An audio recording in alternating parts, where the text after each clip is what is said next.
और आज का जो मैं पूरा व्लॉग है अपना अजीत जोगी जी को समर्पित करता हूँ। जैसे कि सबसे पहली बात हमने सीखा है कि कभी भी हार नहीं मानना। दूसरी बात यह है कि कभी भी अपने आत्मसम्मान से समझौता नहीं करना है। तो दोस्तों आज का जो व्लॉग है ना वो पूरा लास्ट तक आप लोग देखिएगा। 4 से 5 बातें तो मुझे अभी ही याद है कि जोगी जी से हमने क्या क्या सीखी है, तो व्लॉग के बीच बीच में हम आप सभी को बताते रहेंगे दोस्तों।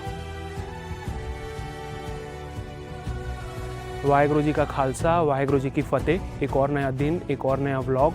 आशा करता हूँ कि आप सभी अच्छे होंगे। जीवटता, जी विशा, संघर्ष, जिद, जुनून और जीत ही जिनकी ज़िंदगी का सम माया था, ऐसे अजीत जोगी जी को आज मैं शत शत नमन करता हूँ। आज स्वर्गीय श्री अजीत जोगी जी की 6वीं पुण्यतिथि है।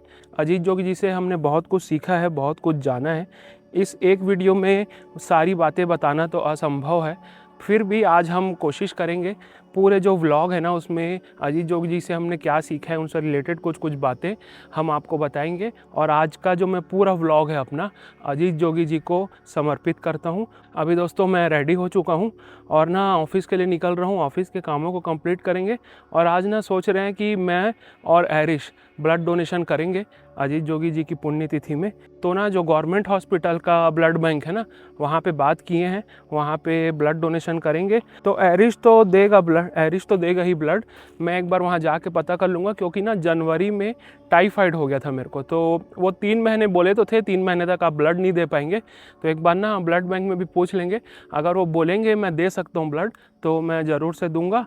और आज दिन भर की हमारी जो भी एक्टिविटीज़ होंगी ना आप सभी के साथ में ज़रूर शेयर करूँगा।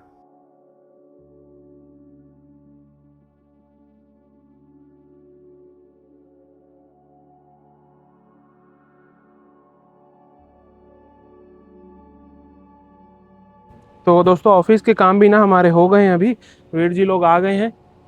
तो अभी चलते हैं गवर्नमेंट हॉस्पिटल। वहाँ चल के ना वीर जी लोग का तो कंफर्म है, मेरा एक बार ना कंफर्म कर लेते हैं कि ब्लड दे पाऊंगा कि नहीं करके। तो दोस्तों गवर्नमेंट हॉस्पिटल हम लोग आ चुके हैं और पीछे आप देख रहे होंगे ना ये वाली जो है नई बिल्डिंग बन रही है गवर्नमेंट हॉस्पिटल की। तो आज कुछ कुछ जो बातें हैं ना जोगी जी की वो शेयर करेंगे आपसे। जोगी जी से हमने क्या सीखा है वो सब शेयर करेंगे। जैसे कि सबसे पहली बात हमने सीखा है कि कभी भी हार नहीं मानना। मतलब जोगी जी का इतना बड़ा एक्सीडेंट हो गया था और पीठ में पूरी प्रॉब्लम आ गई थी, व्हील चेयर में ही उन्होंने बहुत समय गुजारा, पर कभी भी ना वो हार नहीं मानते थे। कोई भी काम को अगर वो करते थे ना पूरी इच्छा शक्ति से और पूरा करने के बाद ही वो रुकते थे। तो सबसे पहली चीज़ हमने ये सीखी जोगी जी से कि कभी हार नहीं मानना है। तो अभी चलते हैं अंदर और एक बार प्रोसीजर देख लेते हैं, ब्लड डोनेशन का फॉर्म वगैरह भर लेते हैं और मैं अभी अपना पूछ लूँगा दोस्तों। मैं ये बोल रहा था सर, मेरे को ना टाइफाइड हुआ था जनवरी फरवरी में, तो अभी मैं दे पाऊंगा कि नहीं दे पाऊंगा? जी अभी बंद हो गया, 3 महीना हो गया, कोई चल जाएगा, दे सकते हैं ना? ठीक है, ठीक है। शिवम भी अभी देंगे क्या आज? दूंगा। तो हैरिश का ना भर दिए दोस्तों फॉर्म, हैरिश को ले गए अभी अंदर, तो भैया का भी भरेंगे और मेरा भी ना दे सकता हूँ बोल रहे हैं, तो मैं भी एक बार फॉर्म भर लेता हूँ।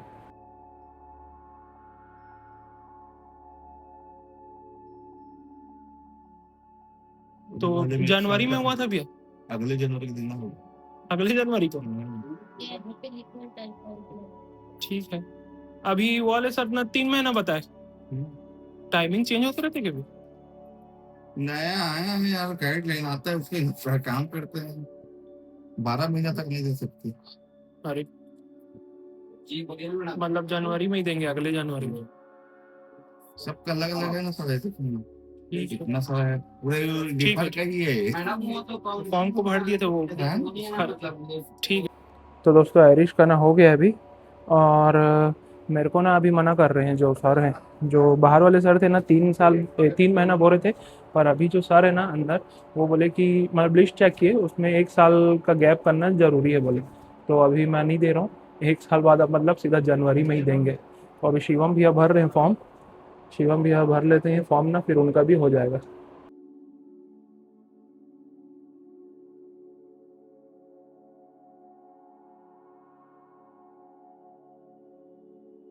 तो दोस्तों ब्लड डोनेशन हो गया है, शिवम भैया और आयरिश बस दे पाए हैं।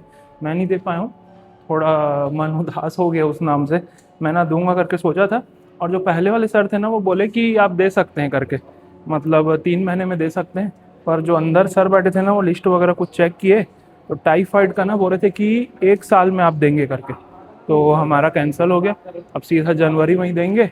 तो अभी बाहर चलते हैं, हॉस्पिटल से मेन डोर जो है ना बंद हो गया, ये वाले दरवाजे से निकलते हैं और फिर ऑफिस जाएंगे दोस्तों। तो वीर जी कैसा लग रहा है आपको ब्लड देने के बाद? वो एक्चुअली क्या है ना, मैं केमिस्ट परिवार से हूँ, जी। लेकिन ना मेरे को ये खून और निडल देखकर ना बहुत ज़्यादा ना मतलब डर लगता है। लेकिन आज का जो दिन है वो दिन माननीय श्री अजीत जोगी जी को समर्पित है, जो मेरे नेता हैं, जो मेरे आइडल हैं, जो मेरे मार्गदर्शक हैं, और जिनसे प्रभावित होकर मैं राजनीति में आया और राजनीति को समाज सेवा का माध्यम माना। और ऐसे महान शख्सियत की आज पुण्यतिथि है, तो उनके पुण्यतिथि के अवसर पर हम कोशिश करते हैं कि जयंती हो या पुण्यतिथि हो, कुछ हम कर सके लोगों के लिए, समाज के लिए।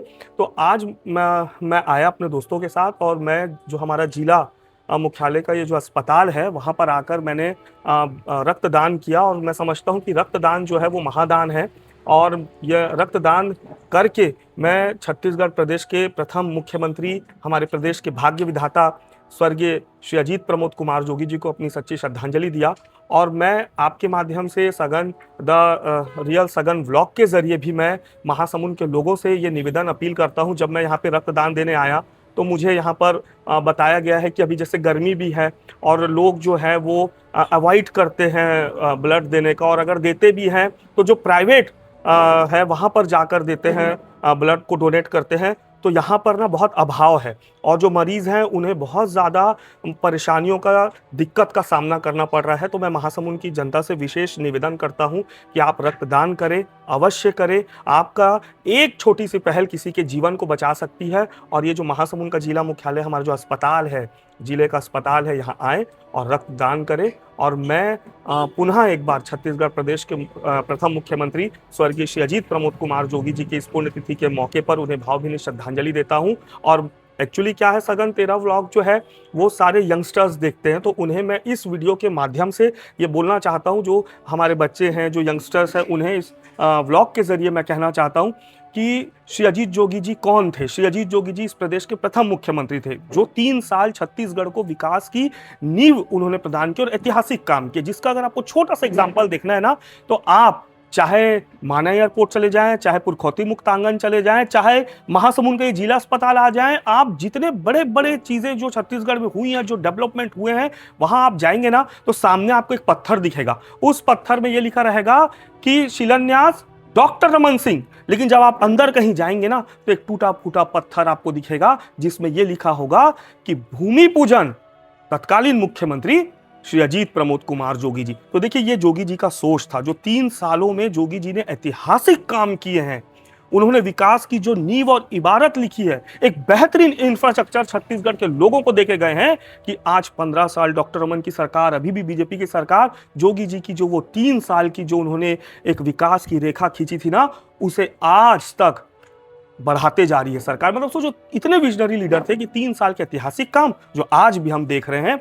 तो ये ऐसे महान शख्सियत थे श्री अजीत जोगी जी, जिन्हें मैं बारंबार नमन करता हूं। उनकी पुण्यतिथि के अवसर पर उन्हें मैं याद करता हूं, और मैं उन्हें बारंबार श्रद्धांजलि के साथ बहुत बहुत आज नमन करके याद करता हूं। जय हिंद। तो दोस्तों, अब ना यहाँ से हम लोग निकल रहे हैं और जूस पीने जाएंगे, जहाँ पिछले व्लॉग आपने देखे होंगे ना, रौनक जूस कॉर्नर, तो वहाँ लेके जाऊँगा वीर जी लोग को। और जो वो वाला है ना मिक्स फ्रूट जूस, जो मैं सजेस्ट किया था मेरे को एक साथी मेरा, वीर जी लोग को वही पिलाएंगे। तो और व्लॉग में ना आप आगे बढ़ने रहिएगा, जो जैसा जैसा व्लॉग आगे बढ़ते जाएगा ना, हम जोगी जी से क्या सीखे वो आपको बताते जाएंगे। वैसे तो सब लोग का कुछ ना कुछ कनेक्शन है ही जोगी जी से, एक ना एक कहानी होगी ही किसी न किसी की जोगी जी के साथ, तो हम भी आपको बताते जाएंगे दोस्तों।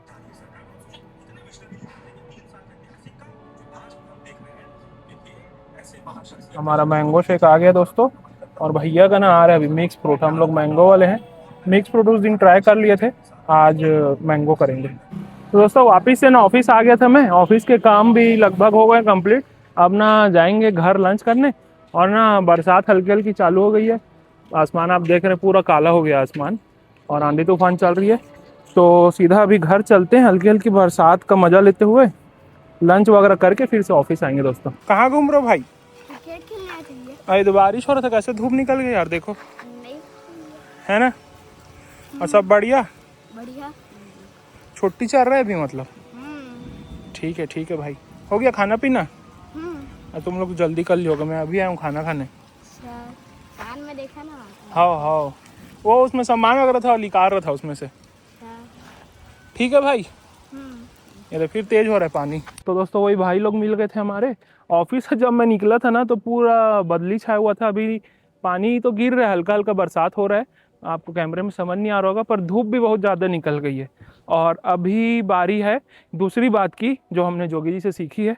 दूसरी बात यह है कि कभी भी अपने आत्मसम्मान से समझौता नहीं करना है। जब भी आप पे कोई मुश्किल आए, जब भी कोई तकलीफ आए, तो चाहे कुछ भी हो जाए, अपने आत्मसम्मान से कभी भी हमको समझौता नहीं करना है। ये भी एक बात है जो हमने जोगी जी से सीखी है। उनके ऊपर भी बहुत सारी मुश्किलें, बहुत सारी तकलीफ़ें लाने की कोशिश की है लोग, मतलब उनसे सौदेबाजी करते थे कि ऐसे कर दो वैसे कर दो, पर वो कभी भी अपने आत्मसम्मान से समझौता नहीं किए। और जो उनके फैसले थे और जो उनके निर्णय थे, उनमें डट के वो खड़े रहे हमेशा। तो ये भी बहुत बड़ी बात है। तो आगे व्लॉग में आप आगे बने रहिएगा और हम आपको ना बताते रहेंगे कि जोगी जी से हमने क्या क्या सीखा। तो अभी चलते हैं घर और लंच करके फिर ऑफिस जाएंगे दोस्तों। तो दोस्तों हमारा लंच हो गया है, अब घर से निकल रहे हैं बाहर, चलते हैं ऑफिस और काम को ना कंप्लीट करते हैं दोस्तों। बारिश भी पूरी रुक गई है बिल्कुल।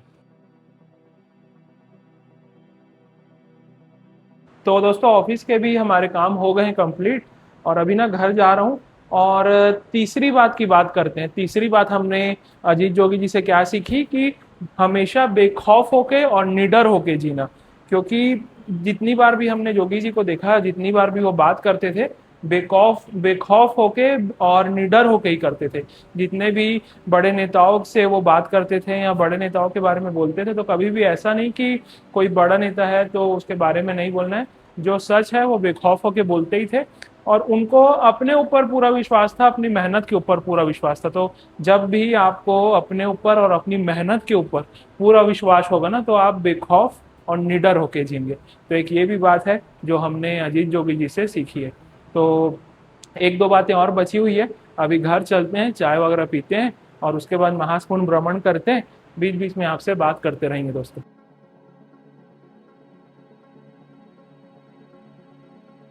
तो दोस्तों चाय ब्रेक जो हमारा है कंप्लीट हो चुका है, एंड हो चुका है चाय ब्रेक का। तो अभी मैं निकल रहा हूँ, हैरिश के घर चलते हैं, हैरिश को लेते हैं और फिर महासमुंद का भ्रमण करेंगे दोस्तों। तो दोस्तों अभी महासमुंद का भ्रमण करते करते हम लोग ने एक जगह में रुके थे। तो जोगी जी से जो सीखने वाली बात मैं सुबह से बता रहा हूँ ना, तो ये बात तो अभी तक हम लोग सीख पाए नहीं है, क्योंकि उसके लिए बहुत ज़्यादा शार्प मेमोरी चाहिए जोगी जी जैसे।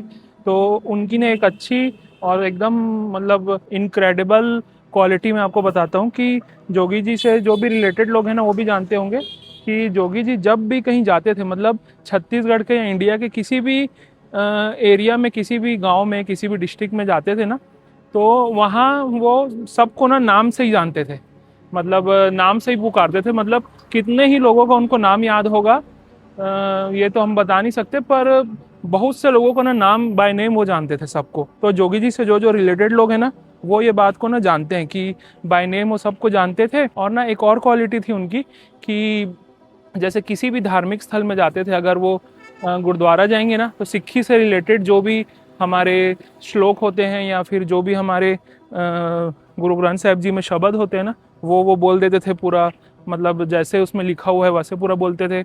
या अगर इस्लामिक जगह में कहीं जाएंगे, दरगाह में जाएंगे ना, तो जो इस्लाम में सूरे होते हैं तो सूरे भी पढ़ देते थे वो। तो मेमोरी पावर जो थी ना उनकी बहुत ज़्यादा हाई थी। तो ये एक उनकी क्वालिटी ना मेरे को अभी याद आई ना, तो आप लोगों के साथ शेयर कर रहा हूँ। तो वही अभी महासमुंद के भ्रमण को कंटिन्यू करते हैं और घर जाके ना और फिर बात करेंगे जोगी जी के बारे में।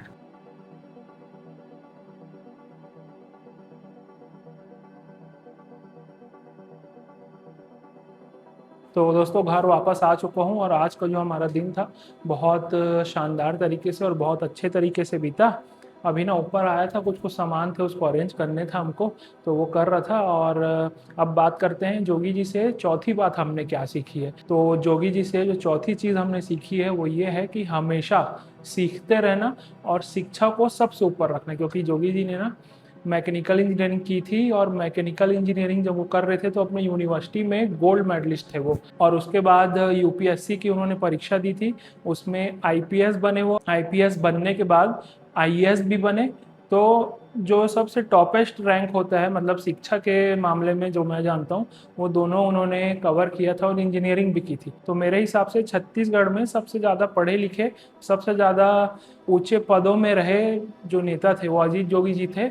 और आज भी मतलब उनको हम याद करते हैं ना, तो ऐसे याद करते हैं कि जो भी मुकाम वो हासिल करना चाहते थे, मतलब जो भी उनके फील्ड का सबसे हाईएस्ट पोजीशन था, तो उसमें वो जाके बैठे थे। जैसे अब यूपीएससी का सबसे हाईएस्ट पोजीशन जब स्टार्ट हम करते हैं स्टार्ट, तो कलेक्टर बनना होता है। तो कलेक्टर वो बने, मतलब उस एज में कलेक्टर वो बन गए थे। एसपी भी बने थे, एसपी के बाद कलेक्टर बने वो।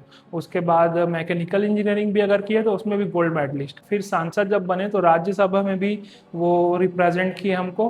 फिर जब छत्तीसगढ़ बना तो छत्तीसगढ़ के सबसे पहले मुख्यमंत्री बने। उसके बाद लोकसभा भी गए, लोकसभा में भी हमको महासमुंद को उन्होंने रिप्रेजेंट किया। तो मतलब एक ही जीवन में उन्होंने ना बहुत सारे ऊंचे ऊंचे पद हासिल किए थे। तो मतलब एक बोलेंगे ना तो एक कंप्लीट लीडर जो है, कंप्लीट मैन बोल सकते हैं अजीत जोगी जी को हम। तो आज से 6 साल पहले का मैं दिन याद करूंगा ना, तो 29 मई 2020 को कोरोना काल चल रहा था। तो ऐसे ही बहुत ज़्यादा नेगेटिविटी थी, हमारे आसपास लोग कोरोना से पीड़ित हो रहे थे, बहुत सारे लोग की डेथ भी हुई थी उस समय। तो उस समय पहले से ही वो जो दौर था ना बहुत बेकार था, बहुत नेगेटिव था दौर। और उसमें हमको जब ये खबर मिली थी कि अजीत जोगी जी हमारे बीच नहीं रहे, तो पहले तो मतलब यकीन करना बहुत मुश्किल हुआ था हम सब के लिए। पर उनकी जो तबीयत थी ना थोड़ी ख़राब चल रही थी उस समय। तो उस समय ना गाड़ियों का भी आना जाना लगभग ना ना के बराबर ही था। तो हम लोग ना रायपुर गए थे जोगी बंगले, वहाँ से उनकी अंतिम यात्रा निकलनी थी। तो मैं ना ये वीडियो प्ले कर रहा हूँ। इस वीडियो में ना मैं और हैरिश आपको दिख रहे होंगे, उस पर में हम लोग मैंने रुमाल बांधा हुआ है मुंह में, और हैरिश भी है जो हम फूल फेंक रहे हैं जोगी जी की जो सवारी थी ना, मतलब अंतिम यात्रा जो निकल रही थी। तो उसके बाद हम पूरा आखिरी तक गए थे। और आज भी एक्सेप्ट करना बहुत मुश्किल है हमारे लिए कि अजीत जोगी जी हमारे बीच नहीं है। पर उनकी जो बताई हुई बातें हैं, उनकी जो शिक्षाएं हैं ना, वो हमारे साथ है। तो हमको ऐसा महसूस नहीं होता कि वो हमारे बीच नहीं है। अभी भी मैं खड़ा हूँ ना, तो उस तरफ आपको दिखा नहीं सकता, उनकी फ़ोटो ही है, मैं फ़ोटो देख के ही बात कर रहा हूँ उनकी। क्योंकि ये अभी रूम जो है ना ऊपर का रेडी हो रहा है, तो ये पूरा जब रेडी हो जाएगा ना तो आपको दिखाऊंगा क्या क्या हमने काम किया है, इसमें क्या क्या काम करवाया है। उनकी फ़ोटो देख के ही मैं बात कर रहा हूँ। तो आने वाले कुछ और 2-4 व्लॉग के बाद ना आपको ये रूम का टूर देंगे। जोगी जी की पुण्यतिथि है, एक बार फिर से उनको मैं शत शत नमन करता हूँ। जितना हम उनको नमन करें कम है। तो अजीत जोगी जी अमर रहे। आज के लिए बस इतना ही रखते हैं, आज के व्लॉग को हम यहीं एंड करते हैं। वाहिगुरु जी आप सभी को चढ़ती कला में रखें। वाहिगुरु जी का खालसा, वाहिगुरु जी की फतेह।